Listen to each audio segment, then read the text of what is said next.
Bonjour, nous allons commencer la deuxième partie du septième chapitre. Donc, on avait vu dans le Tanya, le Admor Azaken avait présenté donc que la vitalité issue de la Klipat Noga est séparée du mal que renferme cette dernière pour être incluse ensuite dans la sainteté à partir du moment où on faisait effectivement une utilisation tout à fait comme il fallait des différentes choses qui appartenaient dans leur essence à Klipat Noga. Maintenant, le Admor Zaken va nous présenter une autre partie et va nous expliquer ce qui peut arriver à quelqu'un qui, par exemple, il nous dit Armi shu bezolele basar besove yain le malet ta'avat gufo benafsho abahamit. Quand un homme qui fait partie de ceux qui dévorent de la viande et boivent du vin avec avidité pour satisfaire l'appétit de leur corps, eh bien, à ce moment-là, qu'est-ce que se passe-t-il? Eh bien, il nous dit la chose suivante. Il nous dit qu'en fait, שהוא בחינת יסוד המים מארבע יסודות שבנפש, מיסודות הרעים שבו שממנה מידת התאווה. Eh bien, cela provient en fait de l'âme animale, lequel se désire appartient en fait à l'élément d'eau, des quatre mauvais éléments de l'âme animale, d'où provient cette envie. Comme cela a été expliqué au chapitre premier, les mauvais traits de caractère proviennent des quatre mauvais éléments de l'âme animale. L'appétit, donc, pour les plaisirs, émane de l'élément d'eau. הנה על ידי זה יורד החיות הבשר והיין שבקרבו ונכללה לפי שעה ברע גמור שבשלוש קליפות הטמאות. Et donc par cela, la vitalité de la viande et du vin qui est donc ingérée descend et est incluse momentanément dans le mal absolu des trois clipotes impures. Vegufo naase lahem levush ou markava, et son corps à la personne devient un vêtement et un char pour ses clipotes. L'image du char symbolise un état de soumission absolue, de la même façon qu'un véhicule n'a pas de volonté propre et se trouve totalement subordonné à la volonté de celui qui le conduit, le dirige. De même, le corps de l'homme devient-il alors complètement soumis à ces trois clipotes impures. Les fiches à Ad Asher Yashuva Adam V'Yarzor Lavodat Hashem Ul Torato. Néanmoins, son corps ne reste dans cet état que temporairement, jusqu'à ce que l'homme se repente et revienne au service de Dieu et à sa Torah, et il cesse à ce moment-là d'être un véhicule pour les clipotes et la vitalité de la nourriture et de la boisson qu'il avait consommée, eh bien, se trouve maintenant libéré des clipotes pour regagner la sainteté. Qu'il est fit, Shaya Basar Eter V'Yain Kacher, et Kar Yochelim Larzor La'alot Imo Beshuvu Lavotat Hashem. Pourquoi cela est possible? Eh bien, parce que cette viande et ce vin étaient cachers et autorisés, et que seul l'appétit de l'homme les avait dégradés. Il voulait manger comme un glouton, uniquement pour satisfaire son plaisir de manger. Eh bien, à partir de là, puisqu'ils étaient cachers et autorisés, eh bien maintenant, effectivement, cette viande et ce vin peuvent retourner et s'élever avec lui quand cette personne va revenir au service de Dieu dès lors qu'il a fait tchouva et qu'il a donc cette force qu'il a acquise par cette nourriture et cette boisson va être mise au service de Dieu. Chez Zéou, Lachon, Éther ou Moutar, c'est là la signification des termes Éther, permission, et Moutar, permis. Ce qui est autorisé est qualifié de moutard, terme qui signifie littéralement libéré ou délié. Dans le présent contexte, cela signifie que l'objet permis n'est pas enchaîné au clipot, donc assour, comme on avait vu le mot assour, veut dire enchaîné. Sheino kashour, ve'assour, bider chitzonihim, c'est-à-dire qu'il n'est pas lié et retenu dans les mains des forces extérieures, les clipotes et la citra achara extérieure au royaume de la sainteté. Shelo yochlu larzo lalot lachem, qui, comme on l'avait vu, effectivement, si ça avait été le cas, si ça avait été des choses qui n'étaient pas cachères, cela l'aurait empêché de retourner et de s'élever vers Dieu. Au contraire, dès lors que celui qui a usé revient maintenant au service de Dieu, il a usé de cette force. L'objet se trouve effectivement maintenant, par son retour à Dieu, élevé vers la sainteté, comme nous l'avons expliqué précédemment, et là, il peut réintégrer sa place dans la sainteté. Rak, Shareshimo, Mimenu, Nishar Begu. Néanmoins, même lorsque la vitalité contenue dans cet objet regagne la sainteté par ce repentir, cette vraie tchouva, eh bien quand même il n'en demeure pas moins qu'une trace du mal demeure encore dans le corps. La consommation d'un aliment permis pour assouvir un désir corporel provoque la chute de cet aliment dans le mal absolu. Ce mal devient alors partie intégrante du corps. Certes, effectivement, le retour à Dieu élève à la fois le consommateur et la vitalité qui était contenue dans les nourritures consommées, mais toutefois, celle-ci étant d'ores et déjà devenue partie intégrante du corps, eh bien, une trace du mal subsiste. Et ainsi, le corps doit-il subir le purgatoire de la tombe, comme cela sera expliqué par la suite. Comme tous les châtiments célestes, le purgatoire de la tombe a une fonction de purification spirituelle, car toutes les traces de l'énergie négative créée par la consommation simplement destinée à satisfaire le corps seront donc à ce moment-là effacées au terme de ce processus que l'on appelle Chibut HaKever, donc le purgatoire de la tombe. וכן החיות שבטיפות זרע שיצאו ממנו בתאוות הבעמית, שלא קדש עצמו בשעת תשמיש עם אשתו טהורה, il en est exactement de même de la vitalité des gouttes de semences qui ont été émises avec un appétit animal par celui qui n'a pas un comportement sain durant l'intimité avec son épouse en état de pureté. Ici aussi, la vitalité est temporairement incluse dans le mal absolu des trois clipotes impures, jusqu'à que se produise le retour à Dieu, la tchouva. Dans tous les cas, jusqu'ici invoqués, la faute ne réside pas dans l'acte lui-même qui est permis, mais dans l'intention avec laquelle a été accompli cet acte, la satisfaction du corps au lieu d'une finalité divine. מה שאין כן במאכלות אסורות וביות אסורות, שהן משלוש קליפות הטמאות לגמרי. En revanche, ce n'est pas le cas, mais pas du tout, en ce qui concerne les aliments interdits et les relations interdites, qui étant interdites, tirent leur vitalité des trois clipotes totalement impures. Em asurim bekshurim bide achitsonim leolam, ceux-ci sont retenus et liés par les forces extérieures, les clipotes à jamais. Ven olim misham ad ki yavo yomam v'ibala mavet lanetzar ki moshe katuv vet ruach hatuma et vir min haaretz. Et la vitalité de ces actes interdits ne s'élève pas des clipotes jusqu'à ce que vienne leur jour, c'est-à-dire le temps où le mal sera totalement éradiqué à la venue du Mashiach, quand la mort, pardon, les clipotes désignées ainsi parce qu'elles s'opposent au divin qui est la vie, elles représentent la mort, et bien quand cette mort sera anéantie à jamais, donc les clipotes, ainsi qu'il est dit, et je supprimerai l'esprit d'impureté de la terre. Cela veut dire quand les clipotes cesseront d'exister, eh bien les étincelles de sainteté seront libérées.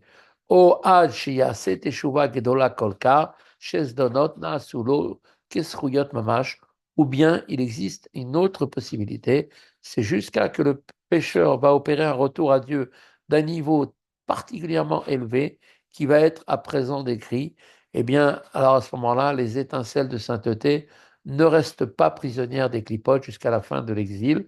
Elles sont libérées et regagnent la sainteté immédiatement. Cela, à quel moment? Eh bien, lorsque le pécheur se repent si ardemment que ses fautes délibérées deviennent pour lui comme de véritables mérites.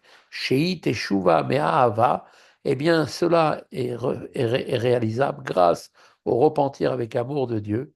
Meumka Deliba, Be'ava Rabba, qui est issu des profondeurs du cœur avec un amour, une passion, Bechashika, Benefesh Shokeka, Lesveka Boit Barer, avec un amour, une passion, une âme aspirant ardemment à s'attacher à Dieu.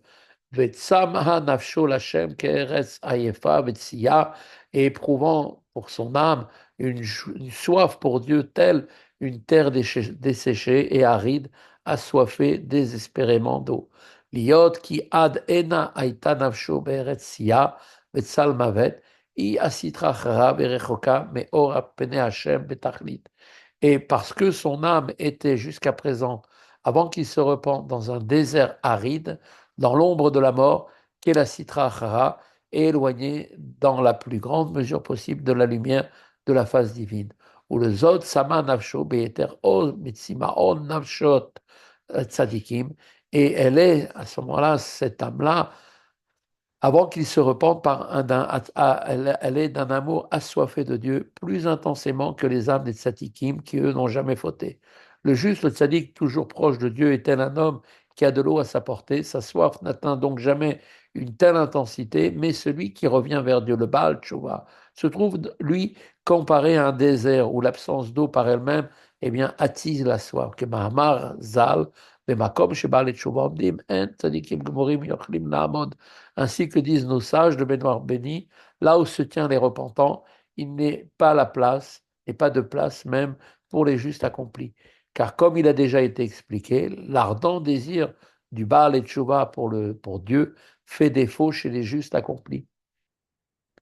ועל תשובה מהעבר הבא זו, אמרו שזדונות נעשו לו כזכויות, הואיל ועל ידי זה בא לעבר הבא זו.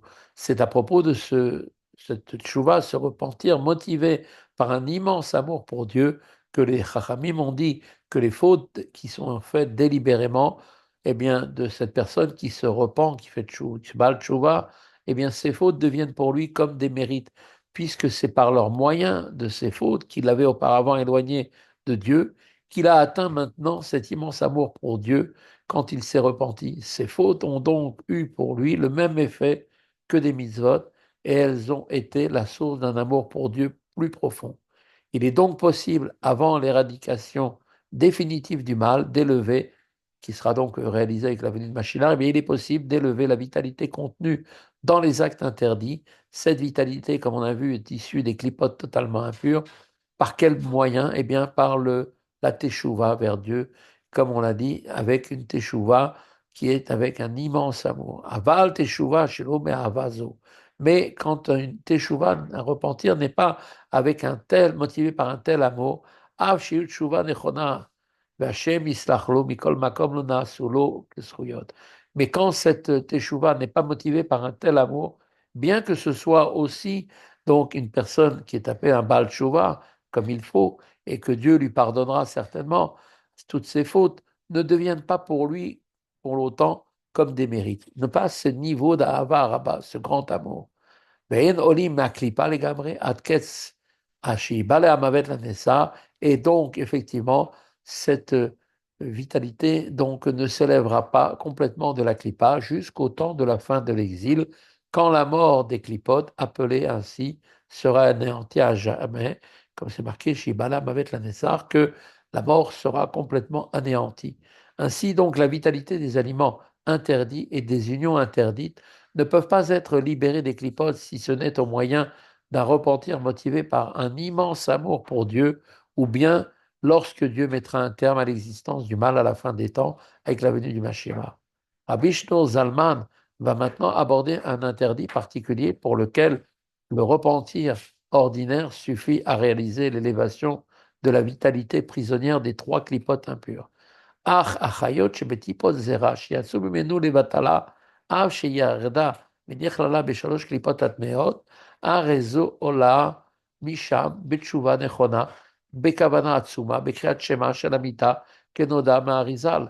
Toutefois, la vitalité des gouttes de semences qui ont été émises en pure perte, bien qu'elles aient chuté et qu'elles aient été incluses dans les trois clipotes impures, elles ne peuvent s'en élever par un repentir adéquat et une intense concentration et une ferveur, une kavana, durant la lecture du schéma à l'heure du coucher, comme il est connu des enseignements du Harizal, béni soit sa mémoire. Omerumaz begmara, kol akore kriat shema al mitato, kilu ochez cherev shel shte piyot roulé. Et cela est d'ailleurs dit en allusion dans la phrase du Talmud, celui qui lit le schéma à l'heure du coucher est considéré comme s'il tenait une épée à double tranchant. La rogue gufot achitsonihim, avec cette épée, eh bien, il a un premier tranchant pour tuer les corps des forces extérieures, chez Naasu, les vouches, les chayot, chez Betipot, qui sont devenus en fait des vêtements pour la vitalité des gouttes de semences, Ve'ola achayot mehem, et que donc permet donc à ce moment-là à cette vitalité donc de pouvoir effectivement s'élever, et un second tranchant au moyen duquel donc la vitalité va s'élever des clipotes, comme le savent ceux qui sont donc familiers au langage de la Kabbale, qui est Douali Dechen.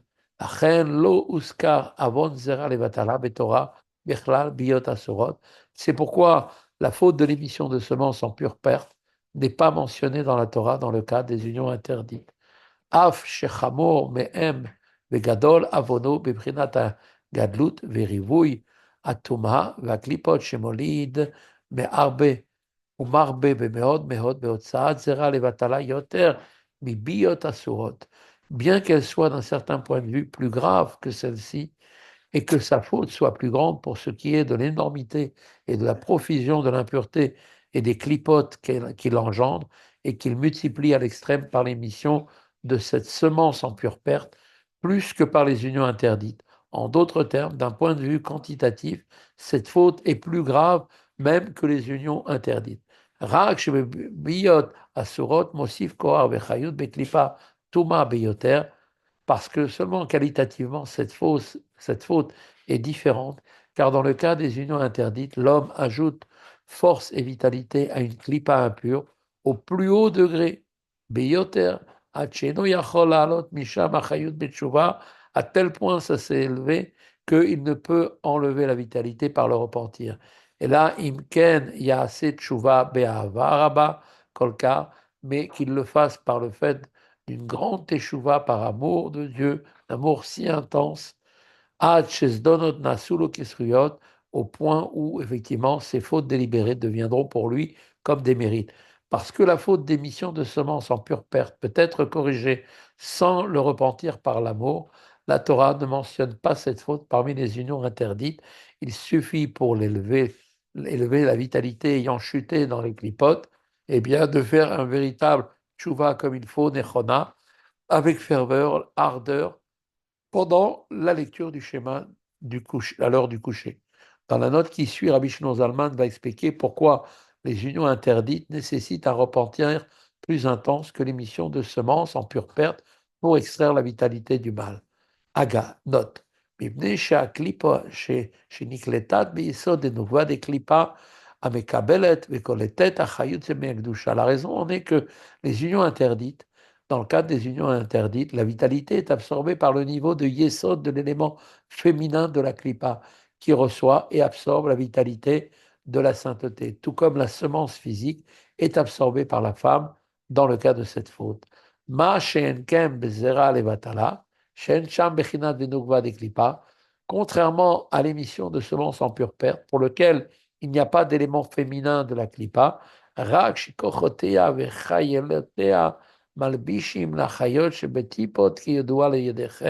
et seuls les pouvoirs et les forces de la klipa se revêtent, c'est-à-dire enveloppent la vitalité des gouttes de semences, comme le savent les familiers de la sagesse de la Kabbale.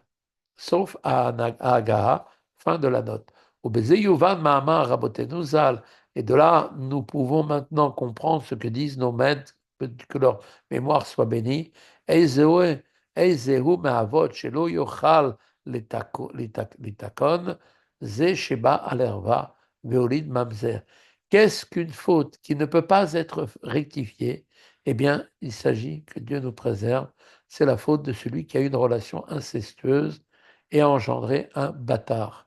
Donc il a été avec une femme mariée et en fait il y a eu un enfant qui est né de leur relation.